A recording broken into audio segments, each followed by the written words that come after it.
Prions avec la parole de Dieu. Prions pour notre délivrance et bénédiction, selon Luc 4, 18, 19. Nous ferons cette prière en deux parties. Première partie, l'explication de Luc 4, 18, 19. Deuxième partie, les proclamations basées sur Luc 4, 18, 19. Commençons la première partie, l'explication du passage.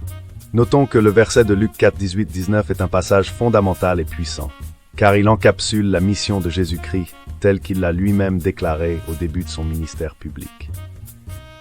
Il ne s'agit pas seulement d'une citation d'une prophétie ancienne, mais d'une proclamation audacieuse de son identité et de l'objectif de sa venue sur terre.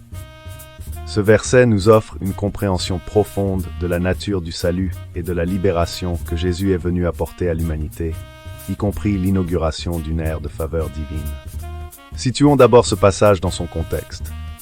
Pour bien saisir la portée de Luc 4, versets 18 à 19, il est essentiel de comprendre le contexte dans lequel ces paroles ont été prononcées. Le passage débute avec Jésus retournant à Nazareth, sa ville natale, après avoir été tenté dans le désert et avoir commencé à prêcher en Galilée, où sa réputation était déjà établie. Luc 4, 14, 15. Le jour du sabbat, comme à son habitude, Jésus entre dans la synagogue. On lui remet le rouleau du prophète Ésaïe. Il le déroule et trouve le passage qu'il lit à haute voix devant toute l'assemblée. Ésaïe 61, 1, 2.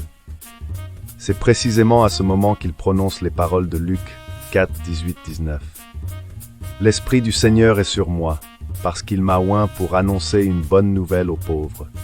Il m'a envoyé pour guérir ceux qui ont le cœur brisé, pour proclamer aux captifs la délivrance, et aux aveugles le recouvrement de la vue, 1, pour renvoyer libres les opprimés, pour publier une année de grâce du Seigneur. » Après avoir lu cela, Jésus enroule le livre, le rend au serviteur et s'assied. Tous les regards sont fixés sur lui, et il ajoute une déclaration stupéfiante. « Aujourd'hui, cette parole de l'Écriture est accomplie, vous l'entendez. » Luc 4, 21. Cette déclaration provoque d'abord l'étonnement et l'approbation, mais rapidement la controverse éclate lorsque Jésus se confronte à l'incrédulité de ses auditeurs et à leur désir de signes miraculeux. Ce rejet final de la part de ses concitoyens met en lumière la nature révolutionnaire de sa mission et la difficulté qu'elle a rencontrée dès le début. Après cette mise au point, nous allons maintenant expliquer ce passage étape par étape. Luc 4, 18, 19 est une citation directe d'Ésaïe 61, 1, 2. Mais la manière dont Jésus l'applique à lui-même est d'une importance capitale. Chaque élément de ce verset révèle une facette essentielle de sa mission rédemptrice. L'Esprit du Seigneur est sur moi, parce qu'il m'a oint. Cette phrase souligne l'onction divine de Jésus.